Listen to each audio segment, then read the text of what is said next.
तिथि, स्त्रीलिंग बना है तिथि के कारण, तिथि शब्द के कारण, ठीक है। लेकिन है वो पितरों की पूजा, महालय, महान आलय में रहने वाले पितरों की पूजा उसमें होती है। उसको दुर्गा जी से कोई मतलब नहीं है, दुर्गा जी से मतलब है दूसरे दिन।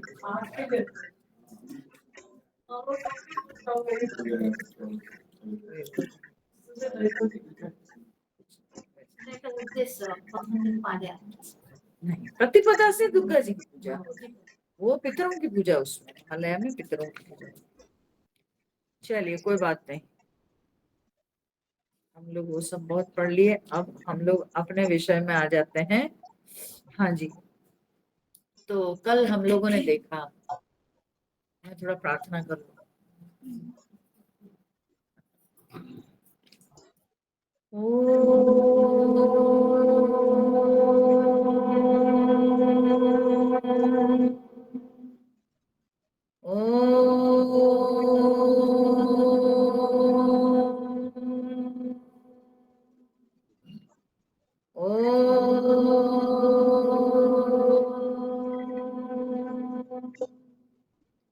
ॐ सहना भवतु सहनौ भुनक्तु सह वीर्यं करवावहै तेजस्विनावधीतमस्तु मा विद्विषावहै। ओम शांति शांति शांति। नीलांबुज श्यामल कोमलांगं सीता समारोपितवामभागं पाणौ महासायक चारुचापं नमामि रामं रघुवंशनाथं नमामि रामं रघुवंशनाथम् अतुलितबलधामं हेमशैलाभदेहं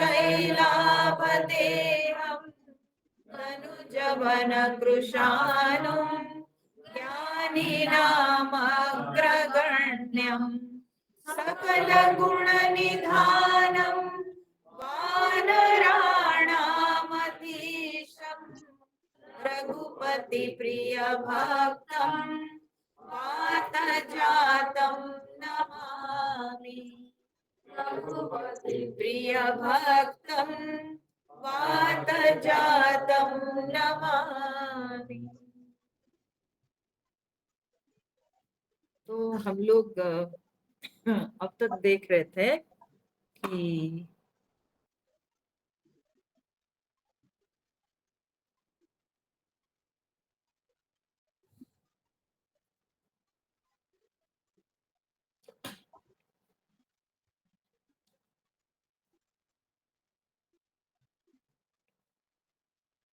महिषुर मंत्री मातु गुरु गणे लोग लिए ना, भगवान राम जी गिने चुने लोगों को अपने आश्रम में ले गए और सभी लोग वहां पर नदी के पास अपने सुविधा अनुसार सब जहां तहां।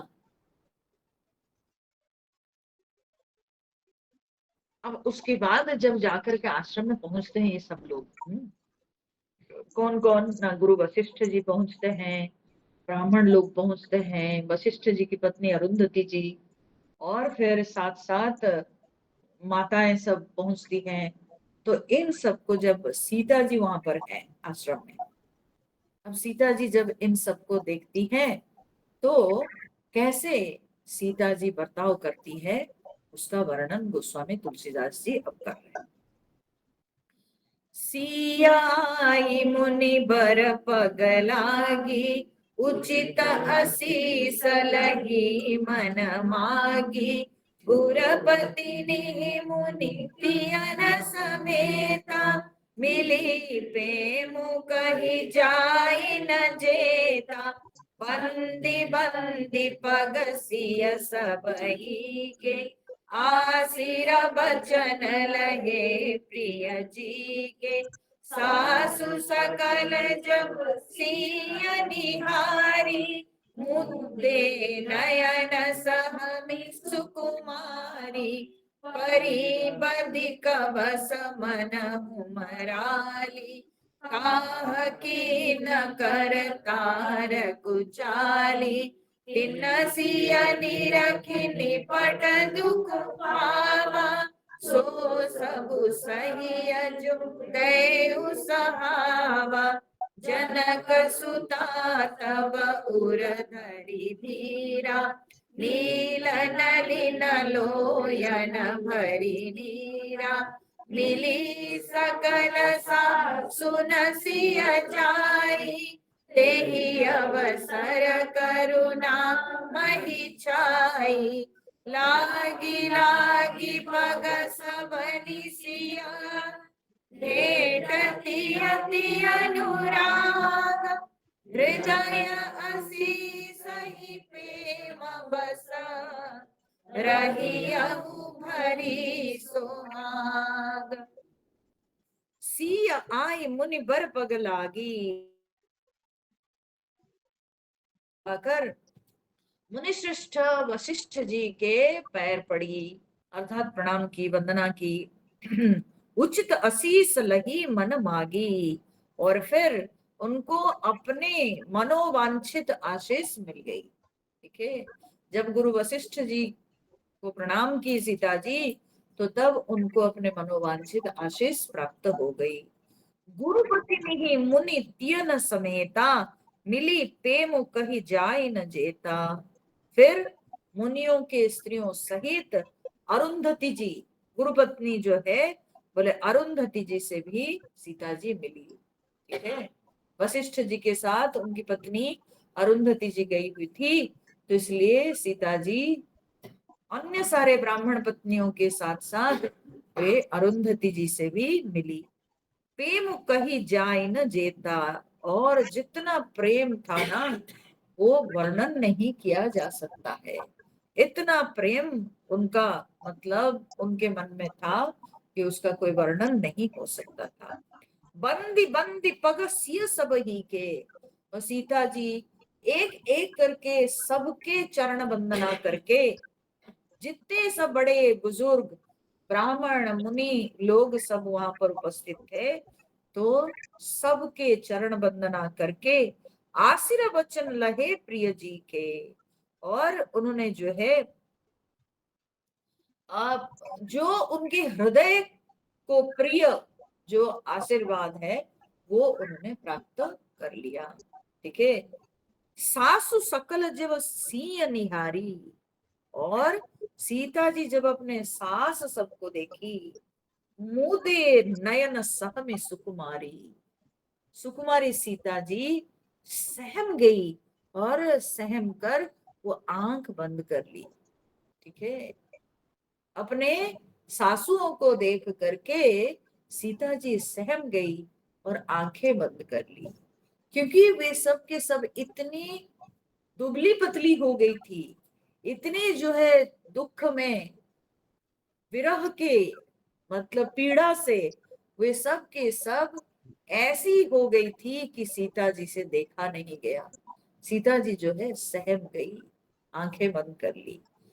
अब यहाँ पर जो है ना, अगर हम कहें कि क्योंकि वे सब के सब विधवा हो गई थी, दशरथ जी नहीं थे, तो उनको ऐसे जो है उनके वैधव्यता को देख कर सीता जी जो है आंखें बंद कर ली, सहम गई। बोले नहीं, क्योंकि अगर देखती तो रो पड़ती ना, अगर उनको अभी पता चल जाता तो रो पड़ती। बोले कि नहीं, वो सबके सब अपने आप को ऐसे छुपाई हुई थी, इस तरह से छिपा के रखी थी अपने वैधव्यता को, कि अभी सीता जी को पता नहीं चली। इसलिए तो राम जी को भी अब तक पता नहीं है ना, सबको आश्रम लेके आए हैं, अब तक पता नहीं है। गुरु वशिष्ठ जी जब कहेंगे तब जा करके राम जी को पता चलेगा, अब तक कुछ उनको पता नहीं है। तो सीता जी लेकिन अपने सासुओं को बहुत चिंताग्रस्त, बहुत उन सबको दुबली पतली देख करके वो सहम गई। ठीक है, वो घबरा गई कि सबकी क्या हालत हो गई है। और परी बधिक वश मनहु मराली, सासुओं की ऐसी बुरी दशा देख करके लगा, उन्हें ऐसे प्रतीत हुआ मानो जैसे कि राजहंसिनी सब बधिक वश, बधिक के वश में सब पड़ गई, कोई व्याध के वश में जैसे पड़ गई। माने उन पर अचानक इतना भार आ पड़ा, इतना बड़ा भार आ पड़ा कि उन सबको देख करके लगा कि जैसे राजहंसिनी किसी वधिक के जो है वश में पड़ जाते हैं, पड़ जाती हैं, ठीक वैसे ही उनके सासुओं की हालत हो गई थी। और काह की न कर तार कुचाली, बोलते हैं ये कुचाली विधाता ने क्या कर डाला, हाँ कैसा कर दिया, इतना हंसता खेलता परिवार पूरा बिखर गया। और ये सब लोग इतने सुखी आनंदित थे, और अब सब के सब दुख के और विरह के कष्ट से सबके सब पीड़ित हो उठे, सबके सब अब बिखर गए, सबके सब इतने कष्ट में हैं। ये सबको सीता जी समझ पा रही हैं, और सीता जी इसको समझने के कारण उनके अंदर भी कष्ट अनुभव हो रहा है। तीन सिय निरख निपट दुख पावा, उन सब को देख करके बहुत सीता जी दुख अनुभव की। सो सबो सही जो दैव सहावा, उन्होंने सोचा कि जो कुछ दैव हम सबको सहने के लिए मजबूर करेगा, हम लोग को तो सहना पड़ेगा। दैव जो हमको सहने के लिए हाँ प्रेरित करेगा, हमको सहना पड़ेगा। हम सब दैव के हाथ में खिलौने के समान है, ठीक है। जैसे हमको दैव चलाना चाहता है वैसे ही हम सब चलते हैं, ठीक है। जीव की कोई स्वतंत्रता नहीं है, जीव दैव के हाथों में खिलौना के समान है। तो जैसे दैव उसको चलाना चाहता है वैसे जीव चलता है। जब दैव जीव के जीवन में दुख ले आता है तो जीव दुखी होता है, पीड़ित होता है। जब सुख दे देता है तो जीव सुखी हो जाता है। तो दैव के हाथों में जीव जो है वो बिल्कुल उसी के हाथों में वो बस नाचता रहता है। ये सीता जी वही सोच रही है कि ये तो दैव दंड है, तो जो दैव हमको सहाय तो मैंने सहने के लिए मजबूर करेगा वही हम लोगों को सहना पड़ेगा। तो जनक सुता तब उर धरि धीरा, नील नलिन लोयन भरी नीरा। तो सीता जी अब क्या है कि अपने हृदय में धैर्य धारण कर, नील नलिन लोयन भरी नीरा, उनके नील कमल के समान उनकी आंखें, उनके नेत्र जल से भर गया, ठीक है। अपने सासुओं की हालत देख करके उनको बिल्कुल अच्छा नहीं लगा, तो इसलिए उनके आंखों में आंसू भर गए। मिली सकल सासु न सिय जाई, और सारी जो है सासुओं से जाकर के मिली और उस पर तेही अवसर करुणा मही छाई। उस समय धरती पर एकदम जैसे कि करुणा छा गई। जब अपने सासुओं को ऐसे देख करके उन सबसे जाके सीता जी मिलती है तो मानो कि पृथ्वी में जैसे कि एकदम करुणा रस छा गया। सबके सब करुणा से द्रवित होने लगे एक प्रकार से। और फिर कहते हैं लागी लागी पग सबनि सिय, भेंटती अति अनुराग। दरवाजा बंद करिए। तो लागी लागी पग सबनि सिय, भेंटती अति अनुराग। सीता जी जो है सबके पैर लग लग करके बहुत प्रेम पूर्वक हाँ वो सबसे मिल रही है, और सारे सासुओं भी उनको स्नेहवश बहुत आशीर्वाद दे रही है, ठीक है। सीता जी जब एक एक सास के पास जा करके उनके चरण स्पर्श करके उनको प्रणाम कर रही है तो उनको सब सारी सासुएं जो है वे सब प्रेम पूर्वक सीता जी को आशीर्वाद दे रही है। हृदय असी सही प्रेम बस, रही अहु भरी सुहाग। और क्या आशीर्वाद दे रही है? सब सासुएं जो है आशीर्वाद दी कि रही अहु भरी सुहाग, माने तुम सुहाग से भरी रहो, अर्थात तुम सदा सौभाग्यवती बनी रहो। ठीक है, सब सासुएं, इसका मतलब कैकेयी जी भी उसके अंदर थी। ठीक है, तो इसलिए तीनों सासुएं सब सीता जी को यह आशीर्वाद दी कि तुम सदा सौभाग्यवती रहो, सदा सुहाग से भरी रहो। इस तरह से सब आशीर्वाद दी। बिकुल स्नेह सीय सब रानी, बैठ न सब ही कहे गुरु ज्ञानी। सीता जी और सब रानियां सब प्रेम के मारे व्याकुल हैं, और बैठ न सब ही कहे गुरु ज्ञानी। तब ज्ञानी गुरु ने, माने वशिष्ठ जी ने सबको बैठने के लिए कहा। तब तक कोई बैठे ही नहीं थे, खड़े खड़े ये सब चल रहा था। ठीक है, तब सबको बैठने के लिए गुरु ने कहा। वो जो चबूतरा बना हुआ था सामने, तो उसी पर सबको बैठने के लिए कहा, सब लोग बैठो। क्योंकि जब वशिष्ठ जी ने देखा कि सबके सब बड़े दुखी हैं, उसमें कोई सुखी नहीं है, ठीक है, सब दुखी है, सबके अंदर विषाद छाया हुआ है, एक दूसरे को देख करके सब दुख अनुभव करते, सबका मन भारी है। तब वशिष्ठ जी को लगा कि अब मुझे ही कुछ करना पड़ेगा। तब उन्होंने क्या कहा, सबको पहले बैठाया, बोले बैठो सब लोग। कही जग गति माइक मुनि नाथा, कहे कछुक परमारथ गाथा। तब गुरु वशिष्ठ जी जो है गूढ़ ज्ञान दिए। क्या गूढ़ ज्ञान दिए? बोले कि जग गति माइक, ये जो संसार की गति है ये तो माइक है। ठीक है, ये माया जनित है। संसार में जो कुछ भी होता है ये सब कुछ माया के कारण है। ठीक है, वशिष्ठ जी यह शिक्षा दे रहे हैं, क्योंकि जब देख रहे हैं कि सबके सब दुखी है, तो इस समय ज्ञान ही सबको ये विषाद के भार से ऊपर उठाएगा, विषाद से सबको मुक्त करेगा। तो इसीलिए वशिष्ठ जी सबको ज्ञान दे रहे हैं। बोले कि ये जगत क्या है? ये जगत जो है सब कुछ माया ही है, त्रिगुणात्मिका माया है, और अलग अलग गुणों के खेल चलता रहता है। गुणा गुणेश वर्तन्ते, गुण ही गुण में बरत रहा है। सत्वगुण है तो कभी उसके अंदर फिर रजोगुण आके प्रवेश कर जाता है, फिर रजोगुण कुछ इधर रहता है, फिर तमोगुण प्रवेश कर जाता है। तो ये संसार में गुणों का खेल चल रहा है।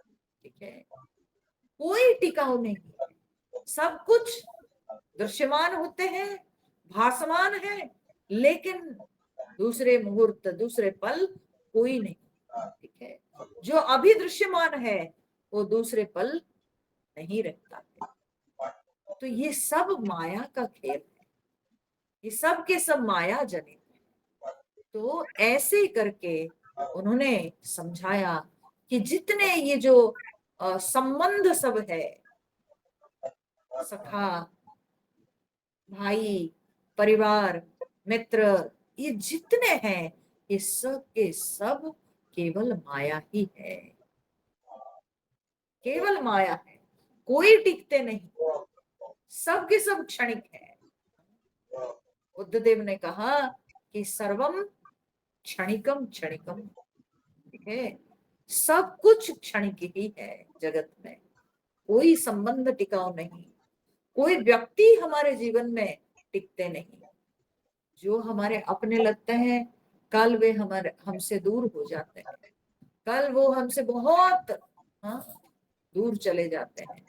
तो इसीलिए ये सब कुछ केवल माया का ही खेल है। ठीक है, और कोई किसी के काम नहीं आते हैं, यह भी बात है। सब लगते हैं अपने, लेकिन असली समय पर कोई किसी के काम नहीं आते हैं। काम अगर आता है तो केवल अपना धर्म, ठीक है, अपना कर्म, जो हम किए हैं, जो हम धर्म अभ्यास किए हैं, बस वही हमारे साथ जाता है और कुछ नहीं, है ना। इसलिए हम लोग एक भजन गाते हैं, एक मंत्र जपते रहो, एक मंत्र जपते रहो, राम राम राम, राम राम राम, हे राम राम राम, एक मंत्र जपते रहो, राम राम राम। माता पिता बंधु मित्र स्वार्थी सभी, कोई तेरे काम नहीं आएंगे कभी, आएंगे कभी,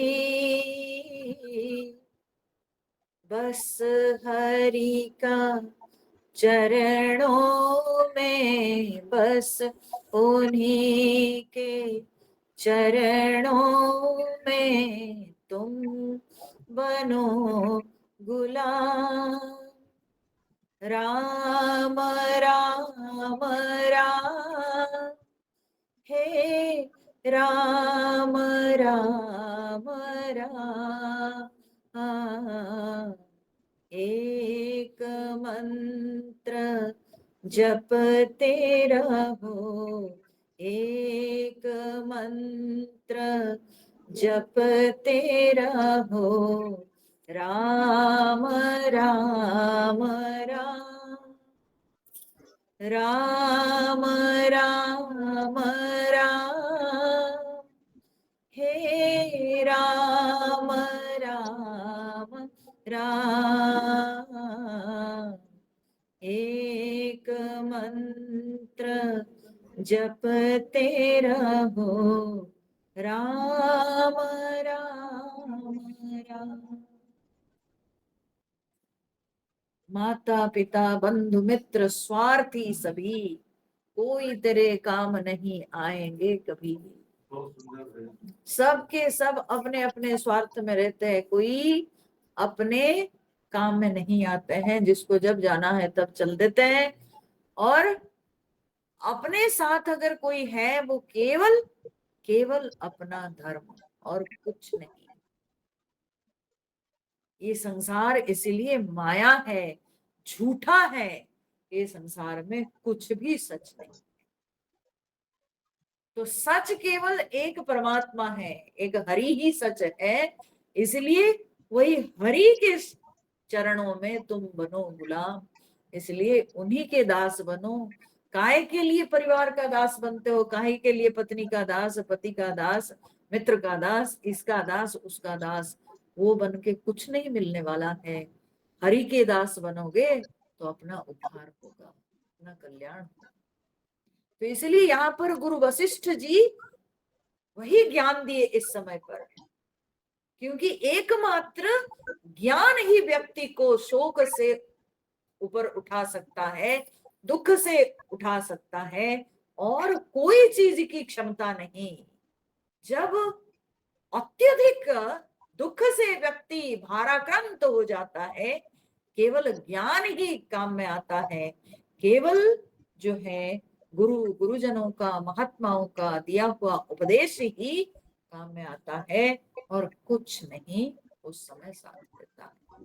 तो इसलिए यहाँ पर गुरु वशिष्ठ जी शिक्षा देने लगे, उपदेश देने लगे सबको कि ये जगत माइक है, और कहे कछुक परमार्थ गाथा, और कुछ कुछ परमार्थ के विषय में भी उन्होंने गाथा सुनाए, अर्थात कुछ कथाएं सुनाए कि जो लोग परमार्थ की सहायता ली तो उन सब की गति क्या हुई।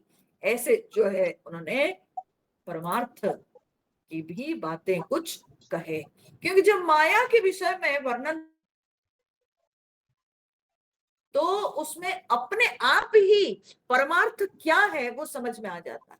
इसलिए माया जगत जो है माया है, यह कहने के बाद उनको कम परमार्थ के विषय में बोलना पड़ा, क्योंकि अपने आप समझ में आ जाता है। तो इसलिए कहे कछुक परमार्थ गाथा, कुछ उन्होंने परमार्थ के विषय में भी कथाएं कही।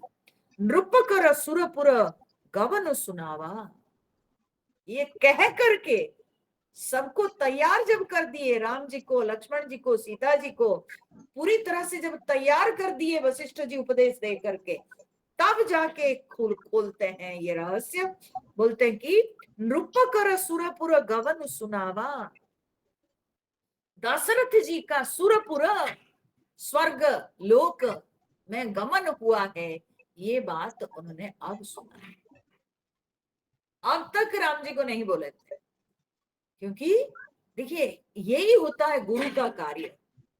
पहले वो शिष्य को तैयार करते हैं, कोई गंभीर विषय बताने से पहले शिष्य के मन को, शिष्य के अंतःकरण को पहले तैयार करते हैं।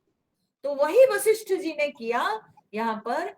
पहले उन्होंने जगत माया है, हाँ, और परमात्मा ही एक सत्य है, ईश्वर ही एकमात्र सत्य है, इस विषय में उन्होंने उपदेश दिया, और जिसके द्वारा सबका मन एकदम जो है शांत हो गया, गंभीर हो गया, और तब जा करके उन्होंने कहा कि दशरथ जी का स्वर्गलोक में गमन हो गया। सुनी रघुनाथ दुसह दुख पावा, और ये बात को सुन करके राम जी को दुस्सह दुख अनुभव होने लगा। कितना भी उन्होंने उपदेश सुना था, लेकिन पिता के प्रति उनका जो प्रेम, वो वहां पर किसी को माने अछुपा नहीं रहा, किसी को किसी के लिए जो है ऐसा नहीं लगा कि राम जी के अंदर उस समय जो है दशरथ जी के प्रति कोई प्रेम की कमी हो गई है।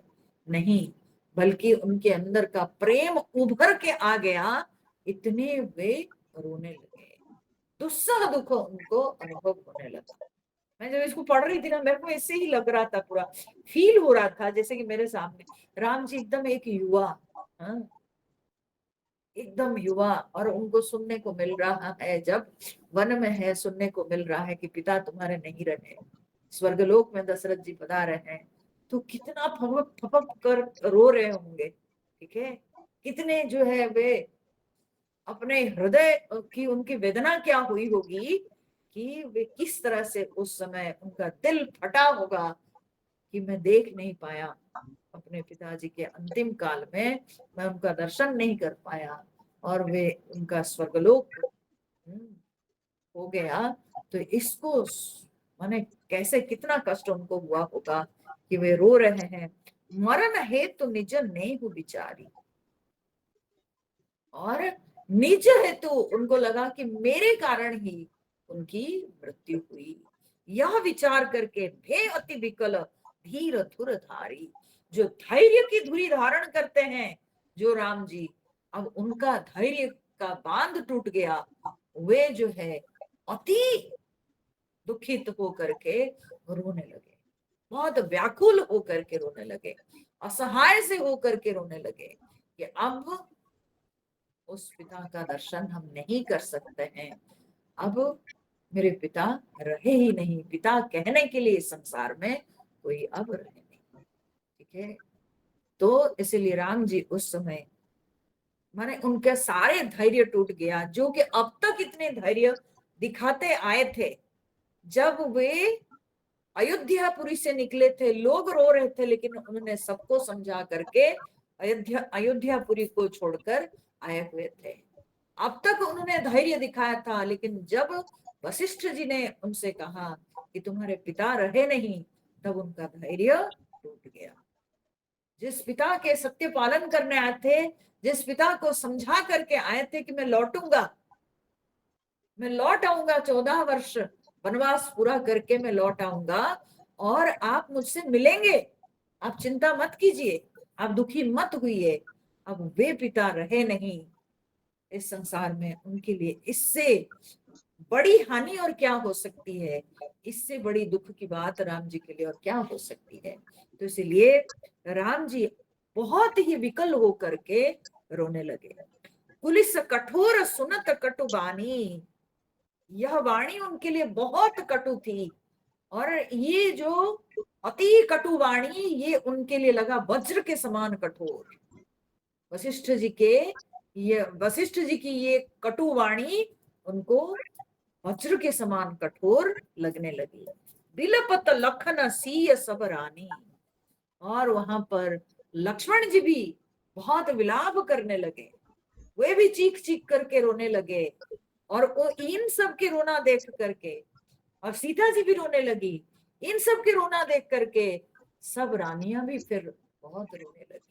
जो अपने आप को समझा ली थी किसी तरह से, अब वे सब भी इन सबको रोते हुए देख करके रोने लग गए। शोक विकल अति सकल समाजू, सारे समाज वहां पर जितने लोग उपस्थित थे, ब्राह्मण, ब्राह्मण पत्नियां, हाँ, मुनि पत्नियां, सब के सब रोने लगे। मानहु राजु अकाजेहु आजू, ऐसे सब लोग चीख चीख करके व्याकुल होकर के रो रहे थे, मानो कि जैसे कि आज अकाजेहु, आज ही मृत्यु हुई है। ठीक है, आज ही जैसे कि दशरथ जी की मृत्यु हुई है। अकाजेहु मतलब क्या होता है, जाते रहना, मरना। ठीक है, लगा जैसे कि दशरथ जी की तो आज ही मृत्यु हुई है, ऐसे सब लोग वहां पर रोने लगे। मुनिवर बहुरी राम समुझाए, सहित समाज सुसरित नहाए।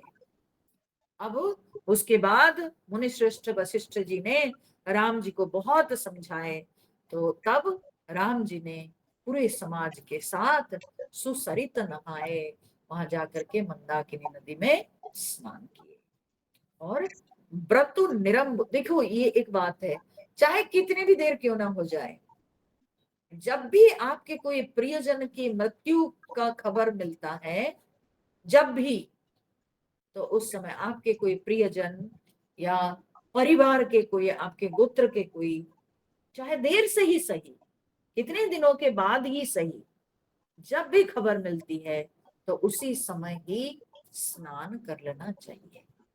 ये श्रद्धावश किया जाता है। ठीक है, श्रद्धावश किया जाता है। ठीक है, तो इसलिए जा करके उसी समय ही स्नान कर लेना चाहिए, उनके स्मरण करके कम से कम स्नान करना चाहिए। तो व्रतु निरंबु तेहि दिन प्रभु कीन्हा, उस दिन भगवान राम जी व्रतु निरंबु, उस दिन निर्जला रहे, निर्जला व्रत किए। ठीक है, जबकि उनके पिता के क्रियाकर्म समाप्त हो चुका है सब कुछ, लेकिन जब राम जी को जिस दिन पता चला, वे उस दिन स्नान करके उस दिन बिल्कुल निर्जला उपवास रहे, जल भी पिए नहीं भगवान।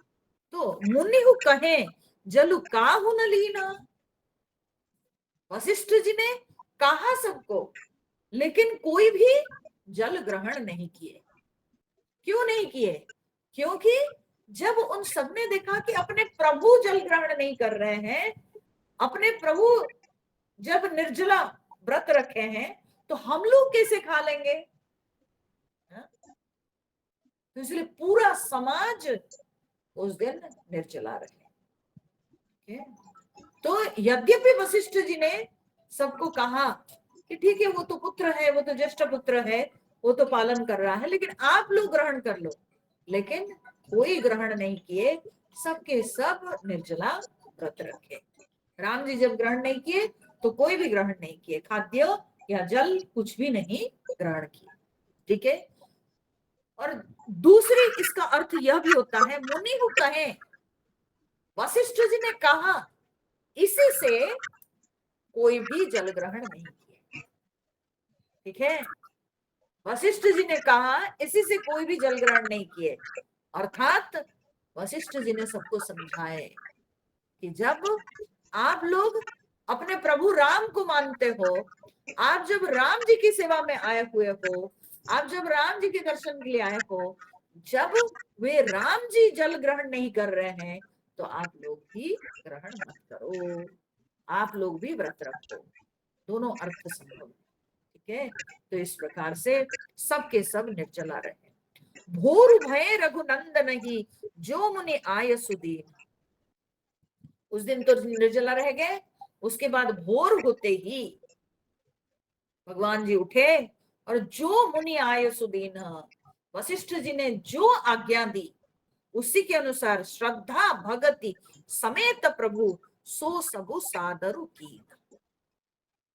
अपने श्रद्धा और भक्ति से भगवान वो सारे कार्य किए, माने श्राद्ध कर्म, ठीक है। राम जी ने वहीं पर जो क्रिया कर्म करने के लिए मुनि वशिष्ठ जी ने उनको आदेश दिए, वही वही राम जी वहां पर किए, ठीक है। और वो भी श्रद्धा भक्ति के साथ। तो जो श्राद्ध कर्म उन्होंने कहा, देखो ये श्राद्ध जो शब्द है ये श्रद्धा शब्द से श्राद्ध आया, ठीक है। तो हमारी संस्कृति में हम अपने पितरों के प्रति श्रद्धा भाव से ही हम उनके स्मरणार्थे, ठीक है, उन्हीं की स्मृति में हम लोग जो है श्राद्ध कर्म करते हैं। उनके लिए हम लोग पिंड तर्पण अर्पण करते हैं, ठीक है। ये क्या है ना, हमारी श्रद्धा है कि हमारे पूर्वजों की देन है कि आज हमारा परिवार चल रहा है। ये वंश जो आया है ये हमारे पूर्वजों से चलता आया है, उन्हीं पूर्वजों के आशीर्वाद है, उन्हीं पूर्वजों की कृपा है जिस कारण से वंश चल रहा है। तो इसीलिए उनकी जो ये महान देन है उसी के लिए श्राद्ध किया जाता है कि इस पितृपक्ष में भी लोग जो है तर्पण करते हैं, बहुत लोग श्राद्ध करते हैं। या जब हमारे कोई अपने कोई जब मर जाते हैं, मृत्यु प्राप्त होते हैं, तो हम लोग श्राद्ध कर्म करते हैं, उनको पिंड तर्पण आदि अर्पण करते हैं, ठीक है। तो ये जो व्यवस्था है ये केवल अपनी श्रद्धा को बरकरार रखने के लिए, अपनी श्रद्धा को जो है एक्सप्रेस करने के लिए हमारी संस्कृति में यह व्यवस्था बनी हुई है, ठीक है। मैं तो आजकल देखे आश्चर्य में पड़ जाती हूँ, लोग जो है बस गुजर गए, पिताजी गुजर गए, बस एक बार जो है लोग अपना जो उसी समय जो क्रियाकर्म कर लिए। आजकल के जनरेशन बस उसके बाद से कुछ नहीं करते हैं, नेक्स्ट ईयर ऑनवर्ड्स कुछ भी नहीं, कुछ भी नहीं हो गया। लेकिन हम लोगों की व्यवस्था में वार्षिक श्राद्ध होता है ना। जब तक गया में जाकर के श्राद्ध नहीं देते हैं तब तक वार्षिक श्राद्ध किया जाता है। फिर पितृपक्ष में भी जो है तर्पण किया जाता है। और उसके बाद जब आप जो नियम के अनुसार जिस तरह से जो है गया श्राद्ध करना चाहिए, जाके गया श्राद्ध करने के बाद ये सारे जो है ये श्राद्ध कर्म से कोई व्यक्ति फ्री हो पाता है। लेकिन ना लोगों के अंदर अब कोई श्रद्धा नहीं, ना बच्चों को पता भी है, ये सब लोग टोटली जो है एकदम डिटैच हो गए हैं, कर ही नहीं रहे। मैं तो बहुत लोगों को देख रही हूँ ऐसे ही, बस जो एक बार हो गया सो हो गया, उसके बाद अब कोई कुछ नहीं, खत्म। लेकिन नहीं, ये श्राद्ध कर्म का जो है बहुत इसका महत्व है। पितर पुरुष जो है वे प्रसन्न होकर के वे आशीर्वाद देते हैं, उसी से वंश में शांति बनी रहती है, उसी में वंश चलता है। पितरों के आशीर्वाद से वंश चलता है, पितरों के आशीर्वाद से ही वंश में शांति बनी रहती है। तो इसीलिए ये जो संतान की परंपरा चलती रहे, पितरों का आशीर्वाद मिलता रहे, जैसे हमको भगवान के आशीर्वाद चाहिए ऐसे पितरों के गृहस्थ होने के नाते पितरों के आशीर्वाद चाहिए। तो इसलिए पितृ पूजा इज ए मस्ट। तो ये बात को हम भूल जाते हैं। आजकल लोग बिल्कुल ये प्रैक्टिसेस सब छोड़ दिए हैं, लेकिन राम जी श्रद्धा और भक्ति पूर्वक जैसे जैसे वशिष्ठ मुनि उनको समझाते गए, बताते गए, वैसे वैसे राम जी पालन किए और श्रद्धा पूर्वक उन्होंने किए। अब देखो, बिना श्रद्धा के धर्म का कोई जो है महत्व नहीं है। बिना श्रद्धा के कोई धर्म नहीं हो सकता है। हाँ? भगवान श्री कृष्ण गीता के 17वें अध्याय के अंतिम श्लोक में ये बात को उन्होंने कहा है, श्रद्धात्रय विभाग योग में, अश्रद्धया हुतम दत्तम तपस्तप्तम कृतम च यत्। हाँ? हे अर्जुन, बिना श्रद्धा के हुतम दत्तम तपस्तप्तम कृतम च यत्, ठीक है, बिना श्रद्धा के चाहे आहुति हुतम, हाँ, दत्तम अर्थात कुछ दान, तपह तप्तम कृतम च यत्, जो तप किया जाता है या जो कुछ भी किया जाता है बिना श्रद्धा के, हाँ, तो भगवान कहते हैं असत इति न च तत्प्रेत्यनो इह। हे पार्थ, वो सब के सब असत कहलाते हैं। बिना श्रद्धा के आहुति, बिना श्रद्धा का दान, बिना श्रद्धा की तपस्या, बिना श्रद्धा के कुछ भी हम करते हैं, भगवान कहते हैं असत इति उच्यते पार्थ। हे पार्थ, वो सब असत कहलाते हैं। न च तत् प्रत्यनो इह, ना तो वो इस लोक में व्यक्ति को सुख देता है, ना वो परलोक में भी व्यक्ति का साथ देता है। अर्थात कोई भी धर्म के, किसी भी प्रकार के धर्म के अंग का अगर हम अभ्यास करते हैं, उसके मूल में श्रद्धा। बिना श्रद्धा के कुछ भी चीज फलवती नहीं होती है। तो अगर हमको सचमुच में अच्छा फल चाहिए, अपने धर्म का फल हमको चाहिए, तो उसके लिए श्रद्धा पूर्वक पालन करना चाहिए, धर्म का अभ्यास करना चाहिए। तो भगवान श्रद्धा भक्ति समेत प्रभु, ठीक है, और श्रद्धा से ही भक्ति, प्रीति, प्रतीति होती है, ठीक है।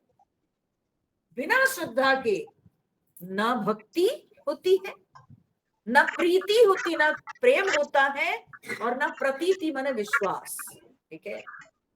बिना श्रद्धा के कौन सी भक्ति, कौन सा प्रेम, कौन सा विश्वास। तो जब श्रद्धा होती है तभी भक्ति, प्रीति, प्रतीति होती है। बिना श्रद्धा के ये तीनों संभव नहीं है।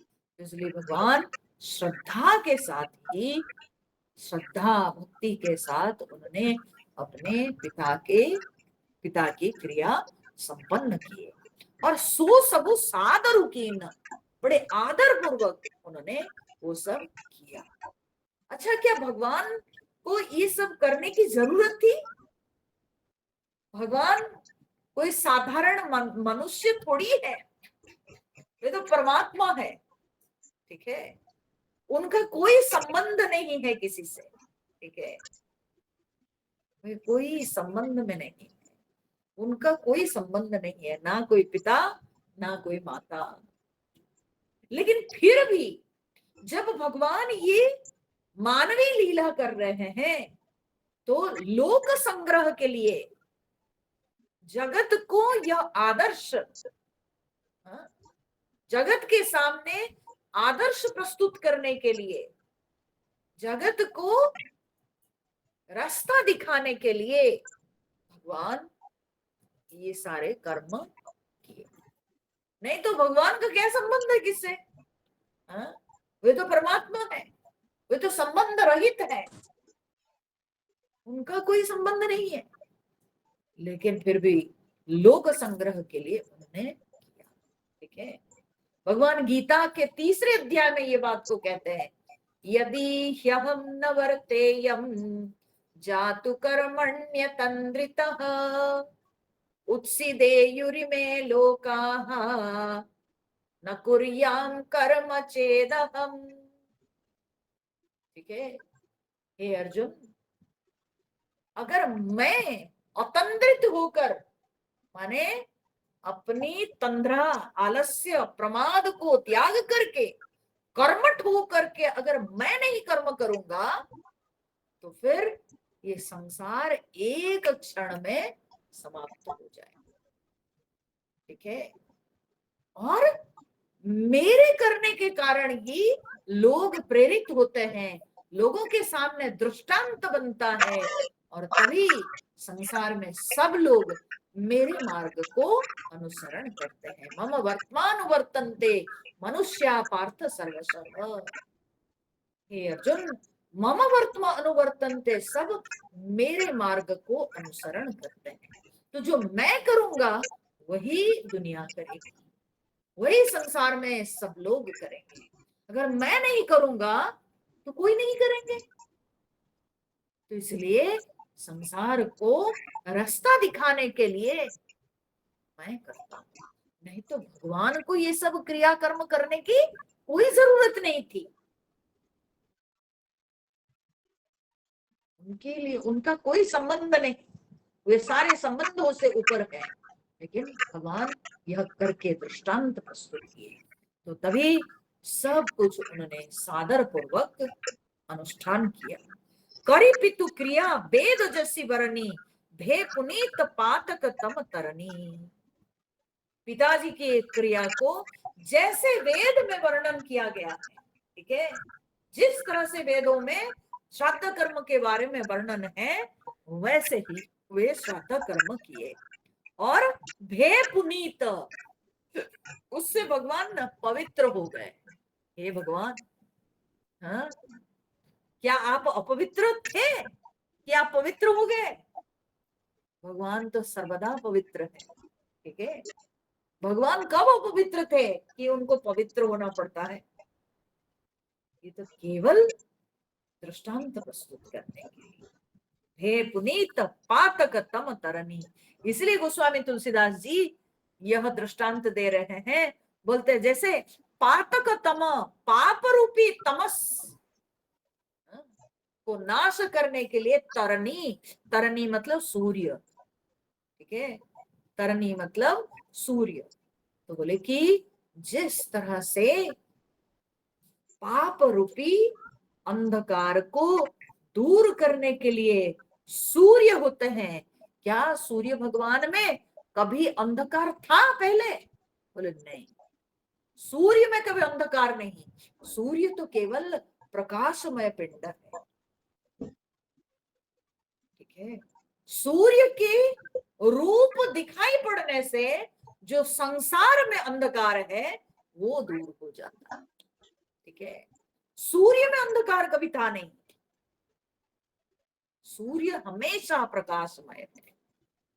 लेकिन जो संसार में जो अंधकार है, वो अंधकार केवल सूर्य के रूप जब दिखता है तो उससे संसार का अंधकार दूर हो जाता है।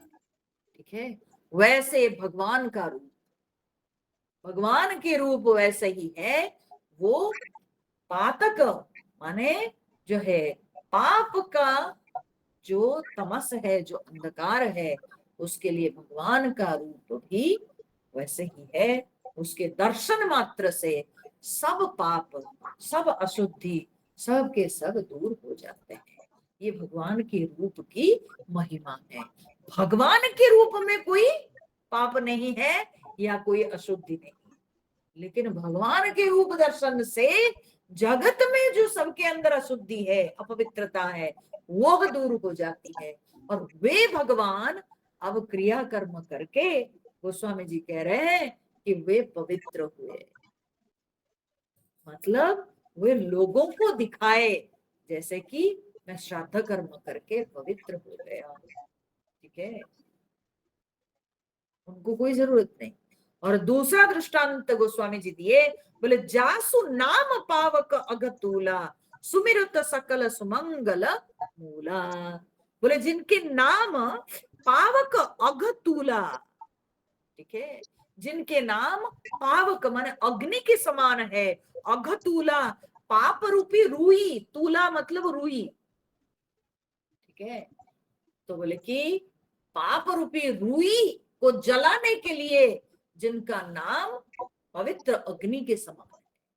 तो ऊपर सूर्य भगवान के दर्शन से अंधकार दूर होता है, सूर्य के रूप, तो भगवान के रूप की बात कही गई। तो दूसरे दृष्टांत में भगवान के नाम की महिमा कही गई कि जासु नाम पावक अगतूला, जिनके नाम जो है अग्नि के समान पवित्र है। पावक माने अग्नि हमेशा पवित्र है, भगवान के नाम से बढ़कर पवित्र वस्तु और दुनिया में कुछ नहीं। बोले जिनके पवित्र नाम से पाप के समान रुई जलकर राख हो जाती है। ठीक है, तो भगवान के रूप और नाम की इतनी महिमा है, तो वे भगवान को पवित्र होने की जरूरत पड़ी? ये केवल लोक संग्रह के लिए, जिनके रूप का दर्शन करके लोग पाप मुक्त हो जाते हैं, लोग पवित्र हो जाते हैं, जिनके नाम लेकर के लोग पवित्र हो जाते हैं, वे भगवान को पवित्र होने की जरूरत थी क्या? केवल लोक कल्याण के लिए वे ये सब किए। सुमिरत सकल सुमंगल मूला, जिनके नाम मात्र का स्मरण करने से समस्त मंगल ही मंगल हो जाता है, समस्त मंगलों का मूल है जिनका नाम, तो वे भगवान अब श्राद्ध कर्म करके, गुरु के आदेश से श्राद्ध कर्म करके पवित्र हो गए। शुद्ध सो भयउ साधु सम्मत अस, तीर्थ आवाहन सुरसरी जस। भगवान उसी प्रकार से शुद्ध हुए। साधुओं ने वहां पर विचार किया, ठीक है, जो साधु लोग भगवान के स्वरूप को समझते हैं, ठीक है, वे लोग सब विचार करने लगे। भगवान के ये सारे क्रियाकर्म से पवित्र होने को देखकर वे लोग मन में सब विचार कर रहे हैं। बोले भगवान का ये श्राद्ध कर्म के द्वारा शुद्ध होना वैसे है जैसे कि तीर्थ आवाहन सुरसरी जस। जैसे कि अगर आप गंगा जी में गए हो, ठीक है ना, स्नान करना है, तो जब हम स्नान करते हैं तो उस समय, स्नान करते समय, चाहे हम गंगा जी में स्नान कर रहे हैं, लेकिन तब भी हम लोग सारे तीर्थों को आवाहन करते हैं, है ना। गंगे च यमुने चैव गोदावरी सरस्वती नर्मदे सिंधु कावेरी जलेस्मिन् सन्निधिं कुरु, ये कह करके गंगा जी में भी डुबकी लगाना, ठीक है। तो सारे तीर्थों को आवाहन करते हैं गंगा जी में। तो अब बताइए कि जब हम सारे तीर्थों का आवाहन करते हैं गंगा जी में, तो क्या उससे गंगा जी पवित्र हो जाती है? वे तीर्थ गंगा जी को पवित्र नहीं करते हैं, बल्कि वे तीर्थ गंगा जी के स्पर्श से वे सबके सब गंगा कहलाते हैं, ठीक है। तो सारे तीर्थों का जो आवाहन होता है गंगा जल में, गंगा जी में, बोले कि उसमें गंगा जी को कुछ नहीं होता है, कुछ नहीं मिलता है।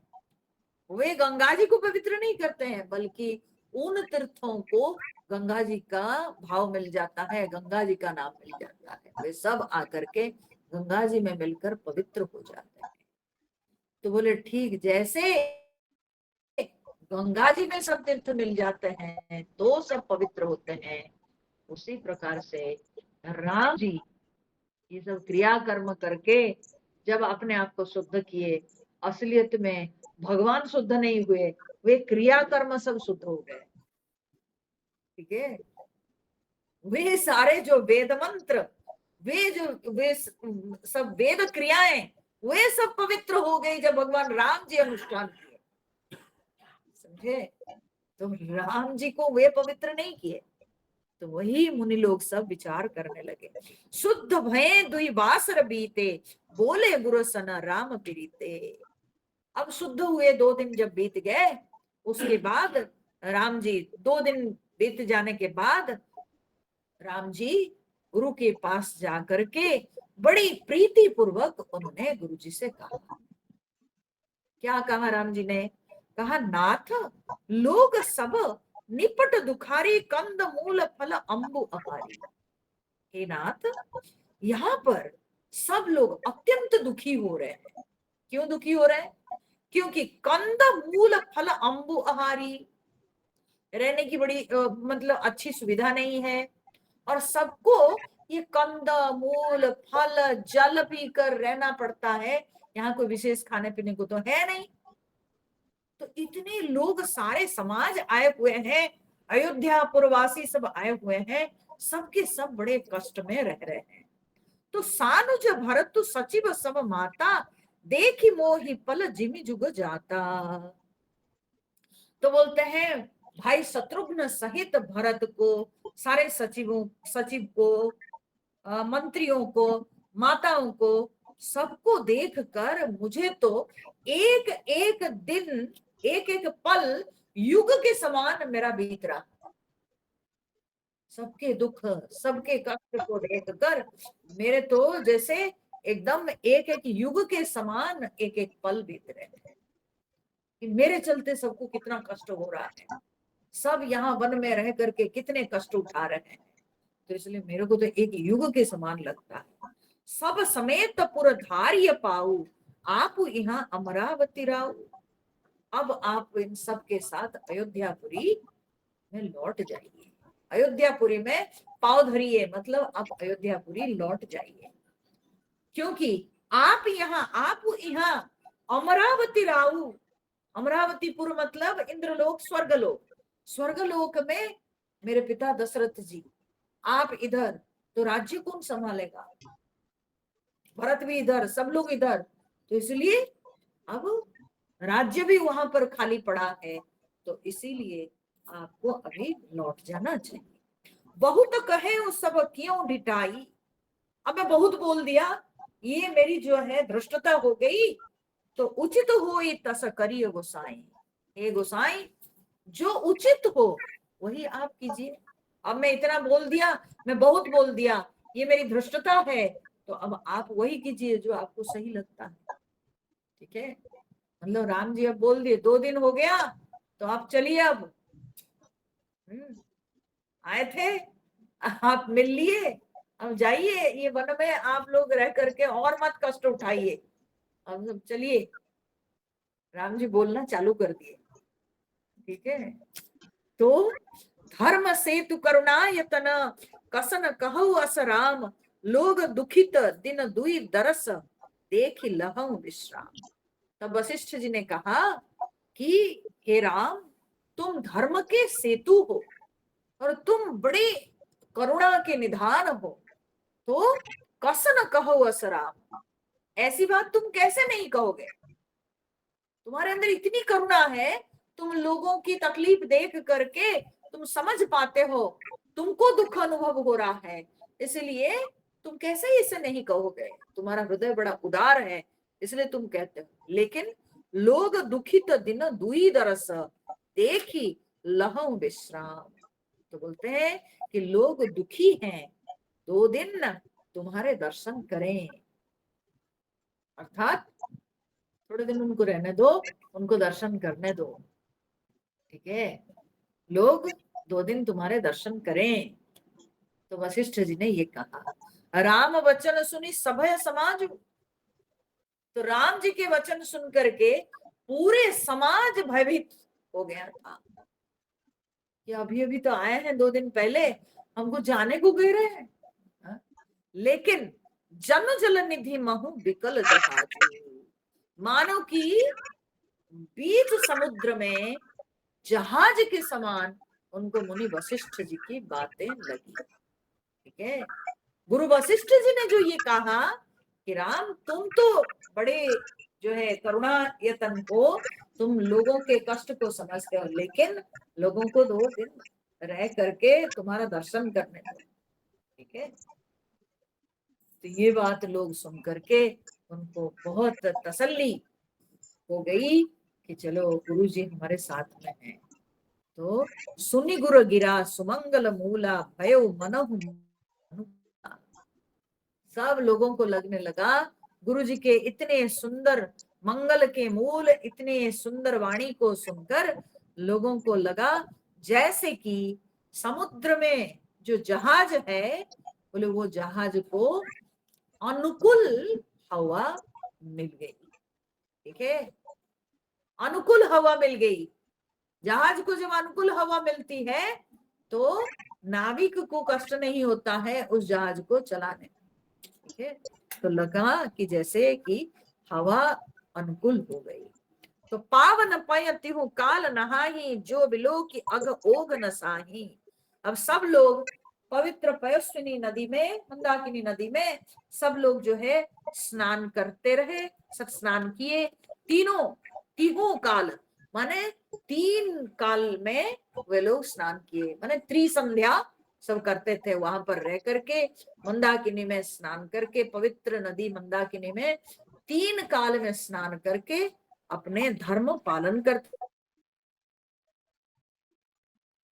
ओग नसाही बोलते हैं कि जो नदी के मात्र दर्शन से पापों के समूह नष्ट हो जाते हैं, तो उस नदी में ये लोग तीनों काल में स्नान करते हैं। और फिर मंगल मूर्ति लोचन भरी भरी, निरखय हरसि दंडवत करी करी। फिर स्नान करके ये जो सब आए हुए हैं अयोध्या पुरवासी सब वहां रहते हैं, तो पैसुनी नदी में स्नान करके जाके भगवान राम जी को दंडवत प्रणाम करके उनके दर्शन करके बड़े आनंद अनुभव करते हैं। आंख भर भर के वे भगवान का दर्शन कर रहे हैं। राम शैल बन देख न जाही, और सब के सब घूमने लगे। जब उनको मिल गया ये माने समाचार, या गुरुजी जब उनके अनुकूल होके बोल दिए कि इनको रहने दो कुछ दिन, तो तब ये लोग जाके राम शैल, राम पर्वत किसको कहते हैं ना, कामदगिरी को। ठीक है, जो कामदगिरी के पास भगवान रह रहे थे, इसलिए उस कामदगिरी को राम शैल कह रहे हैं। ठीक है, तो उस कामदगिरी का दर्शन करने सब चले गए। फिर वन देख न जाही, उसके आसपास के सब वन भी लोग सब देखने लगे। जहां सुख सकल सकल दुख नाही, वहां पर सारे सुख था और सारे दुख वहां पर नहीं था।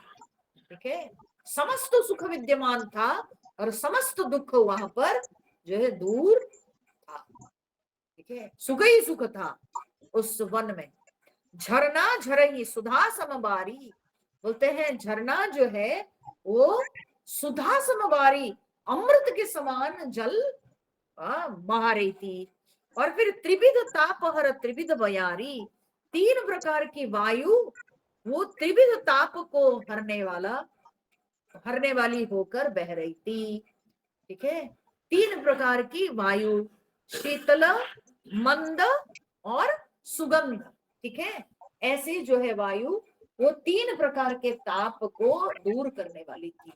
आदि भौतिक ताप, आदि दैविक ताप, आध्यात्मिक ताप, 3 प्रकार के तापों को नष्ट करती हुई वायु बह रही थी। बिटप बेली तृण अगणित जाति, फल प्रसून पल्लव बहुभांति, वहां पर बहुत सारे वृक्ष लताएं तृण है, फिर बहुत उन सारे वृक्ष लताओं में फल फूल और पत्ते, बहुत प्रकार के भांति भांति के फल फूल पत्ते सब वहां पर दिखाई पड़ रहे हैं। सुंदर शिला, बहुत सुंदर शिलाएं सब है वहां पर। सुखद तरु छाही, और वृक्षों की छाया भी बड़ी बहुत ही सुखद थी, सुख देने वाली थी। जाई बरनी बन छवि के ही पाही, तो बोलते वन की शोभा तो इतनी सुंदर थी, कोई वन की शोभा वर्णन कर सकता है क्या? गोस्वामी तुलसीदास जी लिखते हैं, सो सरनी सरोरुह जल बिहग, कूजत गुंजत भृंग, बैर बिगत बिहरत विपिन, मृग विहंग बहुरंग। तो सरनी माने तालाबों में, सरोरुह माने कमल। ठीक है, कमल, सरोरुह, सर मतलब होता है तालाब, उरूह मतलब जो तालाब से ऊपर उठा है। ठीक है, जो तालाब में ऊपर उठा है तो उसको कहते हैं सरोरुह। ठीक है, तो कमल फूल, तो तालाबों में कमल फूल सब खिले हुए हैं। और फिर विभिन्न प्रकार के पक्षी और वहां पर सब क्या बोलते हैं, कूज रहे हैं। फिर भौरे सब गुंजन कर रहे हैं, बैर विगत विहरत विपिन मृग विहंग बहुरंग। बहुत प्रकार के पशु पक्षी सब उस जंगल में रहते हैं, किसी के अंदर वैर भावना नहीं है। मैं ये पहले भी आप लोगों को बता चुकी हूँ। अरण्य इसीलिए कहा जाता है जहां पर जो रण के योग्य नहीं है। पशु पक्षी सब रहते हैं, जिसका जो खाद्य है वह खाते हैं, लेकिन आपस में शत्रुता कभी नहीं रहती है। वन में कभी आपस में शत्रुता नहीं रहती है। जिसका जो खाद्य है प्रकृति ने जैसे बनाया है, प्रकृति उन पशु पक्षियों के अंदर जैसे जैसी प्रेरणा दी है, बस वैसे वैसे वे अपने अपने खाद्य खाते हैं, लेकिन वहां पर किसी के अंदर किसी के प्रति कोई वैर भावना नहीं होती है। बाघ अगर हिरण को खाता है तो उससे हिरण के अंदर या जितने सारे हिरण समाज है उनके अंदर बाघ के प्रति कोई शत्रुता नहीं रहती है, समझे। और बाघ अगर हिरण को खाता भी है तो भी बाघ के मन में हिरणों के प्रति द्वेष भाव नहीं है। वो केवल प्रकृति से प्रेरित होकर के वो हिरणों को खाता है, लेकिन उसके मन में द्वेष नहीं है, समझे। केवल प्रकृति से प्रेरित होकर वो खाता है, भूख लगी वो अपने खाद्य को खाता है, लेकिन द्वेष भाव से नहीं, वो द्वेष भाव से मारता नहीं। या हिरणों के अंदर भी बाघ के प्रति कोई द्वेष भावना उत्पन्न नहीं होती है, क्योंकि हिरणों को बाघ खा लेता है। इसीलिए कहा जाता अरण्य। अरण्य माने जो रण्य नहीं है, जो रण के योग्य नहीं है, जो क्षेत्र रण के योग्य नहीं है उसको अरण्य कहा जाता है। अरण्य में रहने वाले पशु पक्षी सब जो है वे बिल्कुल मन में कोई वैर भावना नहीं रखते हैं, वे शत्रु भावना से मुक्त होकर के रहते हैं, वहां कोई द्वेष नहीं। इस तरह से तो कोल किरात भिल्ल बनवासी मधुसुचि सुंदर स्वाद सुधासी। जो कोल भिल्ल ये सब जो क्या बोलते हैं सबर जात के लोग सब हैं, वे सब के सब क्या किए ना, बड़ा पवित्र सुंदर एकदम अमृत के समान, बहुत सुस्वादु मध हनी, ठीक है, मधु लेके आए। कैसे ना, भरी भरी परन पुटी रुचि रूढ़ी, बोले बहुत सुंदर बना हुआ पत्तों के जो दोने होते हैं, पत्तों के जो कप होते हैं बना हुआ, तो उस उन दोनों में वो लोग भर भर के सब सबर लोग जो है वे मधु ला करके, फिर साथ में और क्या ना, कंद मूल फल अंकुर जूरी। फिर कंद मूल फल और अंकुर की जूरी। अंकुर की जूरी मतलब क्या होता है, अंकुर क्या होता है, फलों के बीज के अंदर जो अंकुर आ जाता है। मैं उदाहरण के लिए बता रही हूँ, कभी कभी नारियल जब बहुत पक्व हो जाता है और उसको घर में रखे होंगे, आप जब तोड़ेंगे उसके अंदर अंकुर मिलता है, वो बड़ा टेस्टी होता है खाने के लिए। कभी खाए हैं नारायण, खा के देखिए, ठीक है, तो बहुत मीठा होता है वो, ठीक है। उसी प्रकार से ताड़ का भी होता है, ठीक है, वो उसी प्रकार के जो है ताड़ का भी होता है, उसके अंदर जो अंकुर होता है वो भी बड़ा मीठा होता है उसके सीड के अंदर। तो ये जो सारे कुछ फलों के बीज के अंदर जो अंकुर होता है वो बहुत टेस्टी होता है, मीठा मीठा होता है। सो अंकुर जूरी, जूरी मतलब क्या होता है ना, अंकुर के ऐसे गुच्छा, ठीक है, अंकुर के गुच्छे मतलब एक क्या बोलते हैं एकदम भर भर के वे लोग लेके आए थे, ठीक है। सो कंद मूल फल अंकुर के जो है गुच्छे पूरे लेकर के वे सबर लोग सब लेके आते थे। फिर मधु भी पत्ते के दोनों में भर करके लेके आते थे। आगे क्या करते थे ना, सब ही दे ही करी विनय प्रणामा। वो सब कुछ जो लेके आते थे वो सब प्रणाम करके भगवान राम जी को वे लोग देते थे। ये सब बातें अयोध्या पुरवासी देख रहे हैं कि यहाँ राम जी कैसे रह रहे हैं, ठीक है। तो सब ये वन के जो वनवासी लोग हैं वे सब राम जी को ला ला करके इतना अब बताइए, इतना बढ़िया खाना मिलेगा, इतना शुद्ध खाना मिलेगा, राम जी वनवास छोड़ के क्यों जाएंगे अयोध्या में, बताइए। हाँ? क्यों जाएंगे? इतना सुंदर शुद्ध आहार। तो कहीं कहीं स्वाद भेद गुण नामा, और फिर क्या है कि वे लोग सब जो है, ओह सॉरी सॉरी, केवल राम जी को नहीं बल्कि अयोध्या वासियों को भी वे लोग खिला रहे हैं। ठीक है, वे सब जो भील किरात सब, उनको लगता है कि हमारे वन में ये सब हमारे अतिथि है, आए हुए हैं, तो इसलिए वे लोग उसके स्वाद, उसका भेद, उसको गुण, उसका नाम, ये सब बता बता के, ठीक है, ये किस जात का फल है, इसका नाम क्या है, इसका गुण क्या है, उसका स्वाद क्या है, ये सब बता बता के वे लोग ला ला करके ये अयोध्यापुर वासियों को खिला रहे हैं। दे ही लोग बहु मोलन ले ही, और उनको जब ये अयोध्यावासी जब उनको मोल दे रहे हैं, उसके दाम के तौर पे कुछ जब उनको धन दे रहे हैं, तो वो लोग ले नहीं रहे हैं। ठीक है, वे भील किरात सब वे ले नहीं रहे हैं, और नहीं ले रहे तो फिर क्या बोलते हैं, तो बोलते हैं फेरत राम दुहाई देही, वे लोग लौटा देते हैं राम जी की दुहाई देकर, राम जी की कसम देकर, अरे आपको राम जी की कसम आप मत देना हमको। ठीक है, क्या आप कर रहे हैं, आपको राम जी का कसम, आप हमको ये मोल मत दीजिए, बड़ा पाप लगेगा, मत दीजिए, हम नहीं मोल लेंगे। अरे आप हमारे प्रभु के अतिथि हैं, आप हमारे प्रभु के परिवार के लोग हैं, आप हमारे प्रभु के गांव से आए हुए हैं, तो इसलिए हम लोगों को मौका तो दीजिए सेवा करने के लिए। ऐसे सब कह करके वे लोग मोल नहीं ले रहे। कहे स्नेह मगन मृदुबानी, मानत साधु प्रेम पहचानी, और बड़ी स्नेह से मग्न होकर के बड़ी मीठी बोली वे लोग बोल रहे हैं, मानत साधु प्रेम पहचानी। तो कहते हैं साधु लोग तो प्रेम को पहचान करके उसका सम्मान करते हैं, तो इसलिए आप लोग सब साधु लोग हैं, आप लोग कम से कम हम लोग का ये प्रेम को समझिए, तो क्यों आप लोग मोल दे रहे हैं हमको, मत दीजिए। तुम सुकृति हम नीच निषादा, आप लोग बड़े सुकर्म करने वाले लोग हैं, नगर में रहते हैं, हम लोग तो निषाद लोग हैं, हम लोग तो शूद्र लोग हैं, हम लोग तो बनवासी हैं।